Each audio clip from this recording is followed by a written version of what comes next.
Y'all ready to go through some trash? All right, it's overflowing, so I think what I'll have to do, let me just put it all out so I can talk about it. When you don't plan your videos before you do that?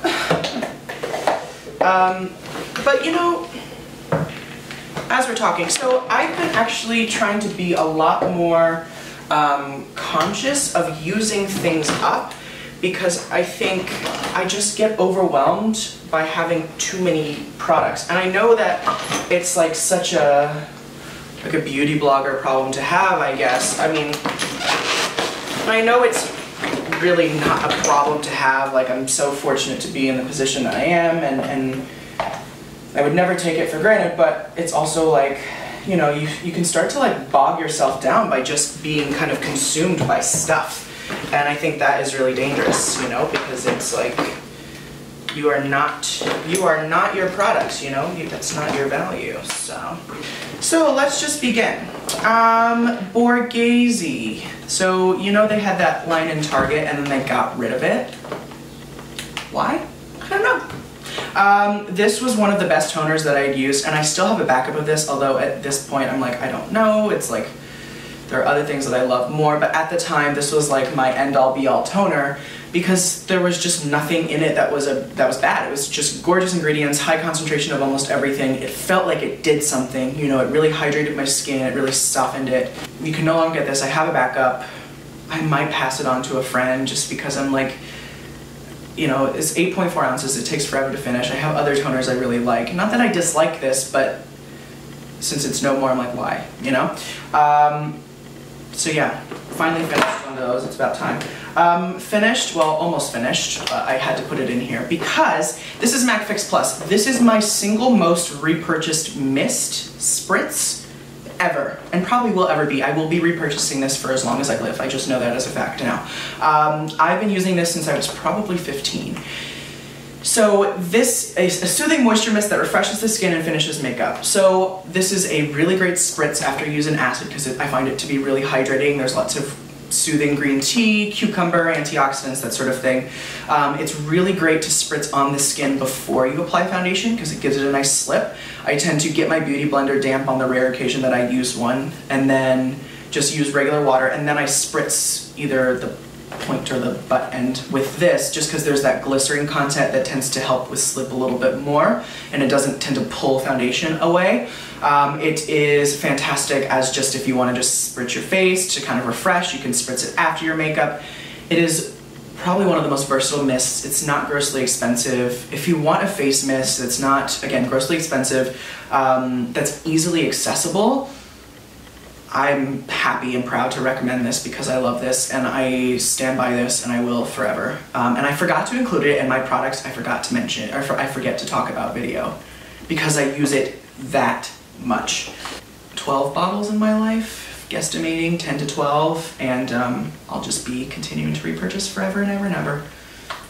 Love, but I'm almost done with that, so I'm gonna get all the juice out of that I can. Yet again, another one of the Paula's Choice 2% BHA body. I just opened my new tube. I love this, and I know a lot of you have actually discovered this and have fallen in love with it. Great for bumps on the arms, great for texture on the body, especially the butt, back knee. Great. I find after, if I shave a certain area, like I might shave my legs at some point, because why not? Great for post-shaving, because I find that BHA tends to just prevent it from getting ingrowns or irritated. Now AHA, on the other hand, I would stay away from. And I do like the AHA, but I think this is so much more unique. I like it. I tend to reach for it more. I've been using it longer, etc., so love, and I love it. I'll always be using that. Living Proof PhD Dry Shampoo. So I liked this, but I also realized this is a $20-something dry shampoo, which essentially its point is just to remove oil from the hair. I've switched to Batiste, which I don't love either, although I find I like it just a little bit more than this. I like the scent of this, but it's so strong and it lingers. And same thing with like the dry shampoos. Like, I don't need my hair to smell that fragrance. Just neutralize the scent, but I don't want to smell like fragrance on my hair for the rest of the day. It clashes with what I'm wearing. I didn't find that this left my hair looking white or anything like that, as long as it's used correctly. But what my issue was with this is I didn't have any movement to my hair afterwards. And that's what I find with most dry shampoos, is my hair doesn't bounce, it doesn't flow, it doesn't move, it's stiff.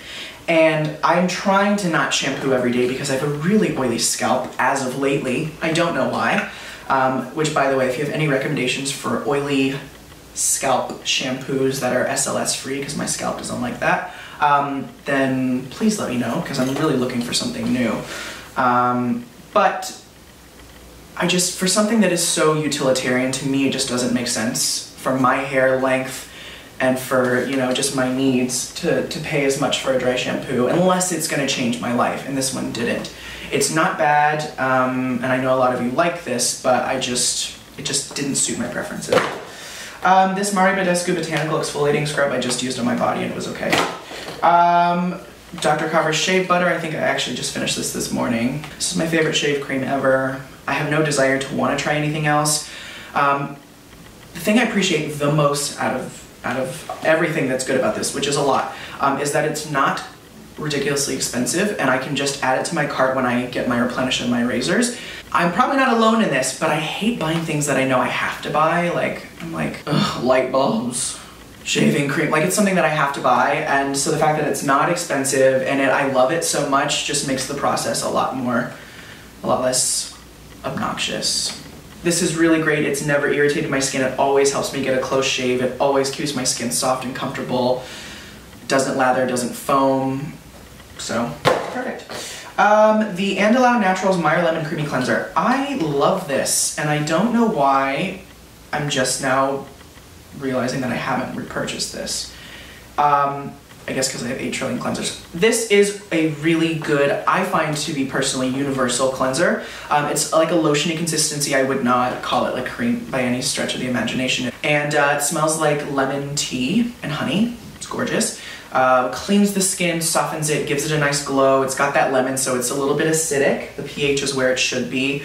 And so because it's slightly acidic, I find it just sort of has an almost enzymatic quality on the skin and really helps to keep texture where it should be. And it's quite a reasonable price, and I think Andalou Naturals as a brand in general, if you're new to skincare or you're new to exploring, like, you know, green beauty, it's a great line to start with because you can really dive head first and not be out $8 million, you know what I mean? So I love that, and I need to repurchase that because I really like it. Caudalie Vinosource SOS. I liked this. I love Caudalie serums. Well, let me rewind. Every Caudalie serum I've tried I've really liked, but I haven't loved and been like, oh, I have to have that for the rest of my life. Same with Vinoperfect. Like, I just did not find it did anything. I love that their serums are milky, so I definitely get a boost in kind of comfort and plushness out of them, but didn't brighten my skin, didn't even my tone. This was hydrating, but, you know, I have other hydrating serums that I like that cost a lot less, that are, to be fair, a little bit more robust with ingredients. So I don't personally get along with these. Not that they're bad, or, you know, not that I hate them, but they just didn't do anything for my skin, you know? And then Marvis Toothpaste. I love Marvis Toothpaste so much because I know I brush my teeth. I'm not gross, but I just don't like doing it because there's nothing else. I have a Sonicare and can't do anything because I need 2 hands to do it, whatever. So anything to make brushing a little bit more enjoyable. Not only that, I hate, with a burning passion, most 98% of toothpaste because they leave that awful like metallic or like just gross feeling and taste in my mouth, and none of these do. They are semi more ingredient conscious, I guess you could say, and my favorites have been the ginger mint, the whitening, and the cinnamon, I think, have been. And then I have a full size of the clean mint, the green one. That's like my second or third tube. So I got the little, you know, travel set just so I could experience the different flavors. And I would definitely be keen on purchasing one of these after my green one runs out. Probably the cinnamon, if I'm honest. And I'm not a huge cinnamon fan, which is interesting. Anyway, so these are really good if you always find that toothpaste makes you gag and doesn't leave an actual refreshing feeling in your mouth afterwards, then I would do Marvis. And also with my dental checkups, everything has been in top shape, so that's how I know it's actually doing its job. The Dr. Brandt Power Dose C, I really liked this a lot. I wrote about this in my vitamin C post. I have other vitamin C's that I need to use, so I won't be repurchasing it, but I really liked it. I found it gave my skin a lot of vitality and vibrancy, and it didn't leave it feeling uncomfortable, it didn't smell weird, it mixed in really nicely with other products, regardless of what the consistency was. And they say it's 20% and that it has, I think, 3 different kinds of C, but I don't think they actually have 3 different kinds. I think it's just 2, and I don't know. I think it's 20% combined. I don't know. I'll link to the blog post so you can see what I said, but maybe a little bit left. Yeah, just a little bit. I liked this a lot though, and I like that it's small so you can finish it in time. First Aid Beauty Ultra Repair Cream. Again, products that I just run through. Love that.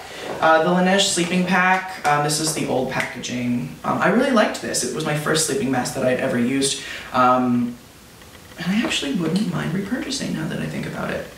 But my favorite overnight mask as of late is, surprisingly, the Origins Drink Up Intensive, the green one. Really nice. Definitely makes my skin softer in the morning. And smells like nectarines, which I'm into. Jordan Tango Plié, finished second 2 of this. This is the old labeling, the old logo, so I'm onto a new tube.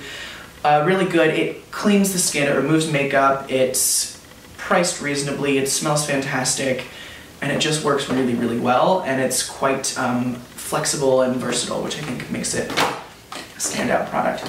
You remember when I used to love this, the Kate Somerville Nourish Mist? I've since just moved on. Not that I dislike this anymore or, you know, hate it, but it doesn't do anything for me anymore. Same thing with the mask. I passed it on to a friend, but the Nourish Moisturizer, you better believe I'm still like going strong with. Fresh Sugar Lemon Shower Gel. Even though this is SLS based, it did not dry or irritate my skin at all. I love Sugar Lemon. I got it because Caroline loves it, and I was like, oh, it is really nice. Yeah, just a good smell. Although I think I like the lotion a little bit more.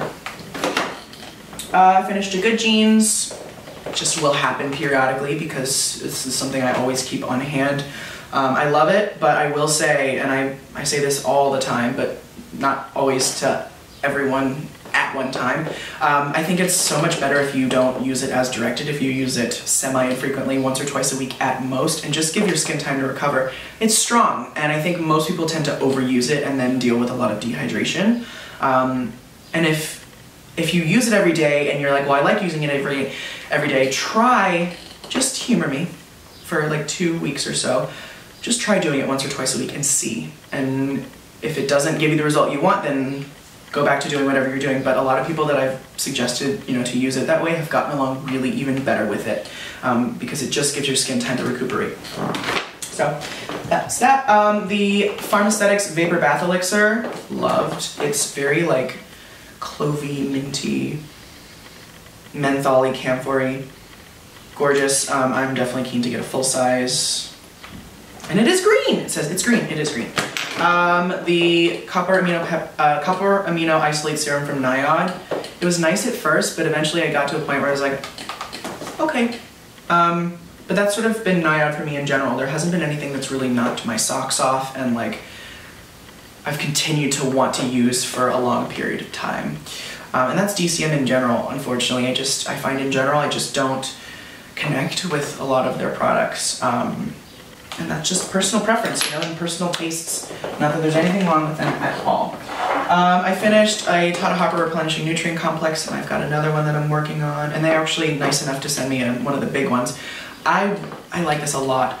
From my understanding though, the formula, when I looked at the ingredient list, it changed, and it actually looks a little bit more simple and a little less like knock your socks off formula, which is what sold me on this in the first place. So I don't know.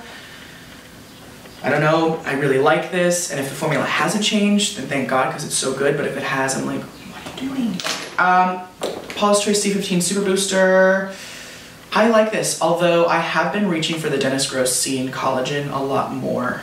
And I finished this and I think I'm going to take a break from it and just play with some others and then see if I want to come back to it. It's still my most repurchased vitamin C, and I think it's still a great C formula, but I'm just trying to find some that are even better than this to see if it can be done. You know what I mean? Josh Rosebrook Nourish Shampoo and Conditioner. Now, unfortunately, I liked the conditioner, but I did not like the shampoo because I found I had to use a lot of it to get any sort of cleanliness to my hair, and it just took a lot more time, and I don't think I'm ready to make the switch to Green Beauty hair care just yet, because I've yet to find any hair care period that I really connect with in terms of shampoo and conditioner. A lot of people like this. If you do, I'm very happy for you. I just didn't love, you know? The Narian Toner. Now, this is an ounce. I finished this without trying in about 2 weeks. And for that reason and that reason alone, I just can't suggest it to anyone because that's ridiculous. And that's the full size, so no. Kate Somerville Quench Oil Free. I had forgotten that I love this so much, and I do love this. Again, I've got other hydrating serums that I love, obviously Jordan's Annual Hydrate, so on and so forth. But I think this, for its sort of age prevention qualities, like all of the peptides that it has and the amino acids and that sort of thing, makes it a really great age prevention serum that also addresses hydration, which I think is very smart. I like that you can see how much product you have left with the little window on the side. There's no scent, there's not a heavy silicone feel, plumps my skin, great under any moisturizer or any oil, and not grossly overpriced, which I think is great. And then I finished a small little La Mer moisturizing cream. Shoot me for saying this, but I really like the La Mer cream for very specific instances where my skin just feels incredibly dry or incredibly dehydrated. I'll usually go in with an oil, and then I have a couple more of these little guys, and I just put like a thick layer over it because it's petrolatum, it's mineral oil, it's gonna kind of trap everything in. There are probably cheaper ways of doing what I use this for, but there's something about it that just feels a little bit more advanced than just like a Nivea cream, because I've tried that as well, and I find that this just does something a little bit more. It's still way overpriced for what it is. If one were just magically to fall from the sky, you better believe I'm going to snatch it up, but it's so hard for me to justify spending as much money as this costs, considering how much I know it probably costs to make, you know? So, I don't know. $300 something for a moisturizer is insane. Insane. But it works really well on my skin in very specific instances. So, that is everything, I believe. So now I can go recycle these and start a new pile. If you have any questions, feel free to leave them below, and any relevant links, as always, will be linked below for you, as well as Instagram and the blog and that sort of thing. So I'll talk to you guys again very soon. Bye.